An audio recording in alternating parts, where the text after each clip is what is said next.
नवरात्र में देवी दुर्गा और उनके 9 रूपों की पूजा की जाती है, जिसे देवी मां प्रसन्न होकर सभी की मनोकामनाएं पूर्ण करती हैं। इसके साथ ही सभी भक्तों की दुखों समस्याओं से मुक्ति मिल जाती है। नवरात्र शुरू होते ही देवी मां स्वर्ग लोक से पृथ्वी लोक पर अपने भक्तों का कल्याण करने के लिए आती हैं। नवरात्र में देवी मां स्वर्ग लोक से पृथ्वी लोक पर अलग अलग सवारियों में आती हैं और सवारी के आधार पर ही नवरात्र में शक्ति की देवी अपने भक्तों को फल प्रदान करती हैं। इस बार यह नवरात्रि 30 मार्च से शुरू होकर 7 अप्रैल तक चलेगी। 9 दिनों तक मां अलग अलग रूपों में भक्तों की मनोकामनाएं पूरी करती हैं और भक्त व्रत रखकर मां की यथाशक्ति पूजा अर्चना करते हैं।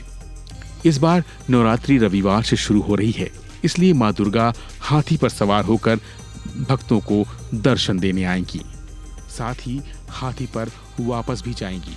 ज्योतिष के अनुसार यह बहुत शुभ संकेत माना जाता है और इससे सुख समृद्धि बढ़ती है। आइए जानते हैं मां दुर्गा का हाथी पर आने का क्या संकेत है।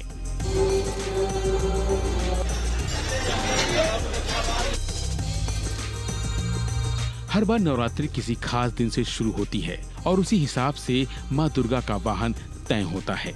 अगर नवरात्रि रविवार या सोमवार से शुरू होती है तो मां हाथी पर आती हैं।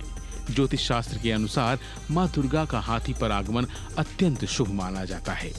हाथी समृद्धि, शांति और ऐश्वर्य का प्रतीक है।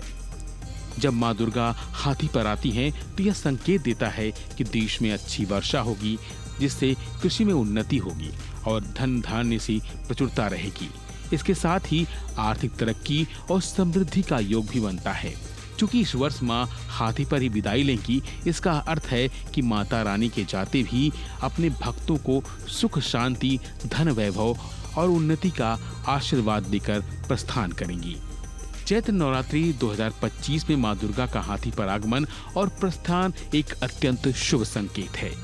इससे अच्छी बारिश, आर्थिक समृद्धि और समाज में शांति संचार होने की संभावना प्रबल है।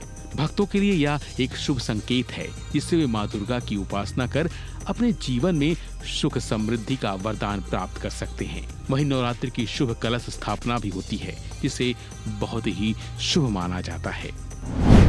इस साल कलश स्थापना के लिए शुभ मुहूर्त 30 मार्च को सुबह 6:13 से 10:21 तक रहेगा। इसके अलावा अभिजीत मुहूर्त दोपहर 12 बजे से 12:50 तक रहेगा। इस दौरान कलश स्थापित करना बहुत ही शुभ माना जाता है, जिससे घर में सकारात्मक ऊर्जा आती है और देवी की कृपा बनी रहती है। तो इस बार नवरात्र में आप भी माता की सच्चे मन से पूजा अर्चना करें, जिससे आपकी हर मनोकामना माता रानी पूरी करें। फिलहाल के लिए बस इतना ही। बाकी अपडेट के लिए बने रहिए वन इंडिया हिंदी के साथ।